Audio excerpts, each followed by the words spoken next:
The scientist who invented these tiny little disco balls sent me some of the pieces to play with. These are the building blocks, tiny plastic hexagons made by a glitter company that have been coated to make them hydrophobic. The ones Professor Fujii sent me are transparent, which means I can't make the little disco ball, but I can make a yellow one and a blue one and then join them to make green. When I was first experimenting with these, static electricity made them impossible to handle. This is not even enough static to give me a shock. But it was plenty to make my little disco balls zoom all over the place. I actually had to break out my HVAC anti-static device to calm things down. Look at what happens when I add some water. The hexagons don't go inside the droplet, they adsorb to its surface. They coat it. And that means that their motion is suddenly restricted to what is basically 2 dimensions.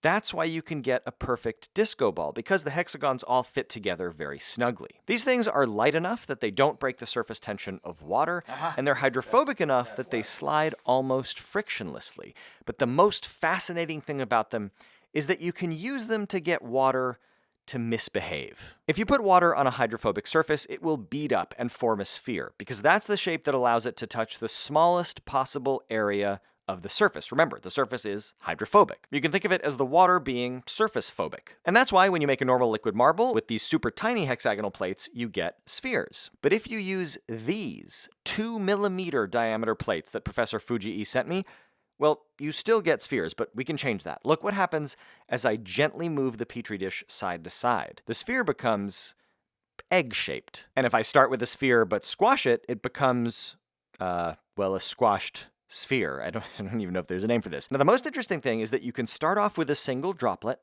and then add another one and merge them, and you get a cylinder.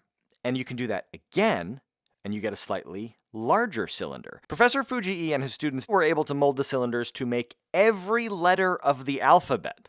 Look at this. Now, I really wanted to make the letter R, but I figured I should start simple with an L. And honestly, I was doing okay at the cylinder part. Like, look, it's pretty good here. But as soon as I tried to make the right angle and get an L shape, I failed.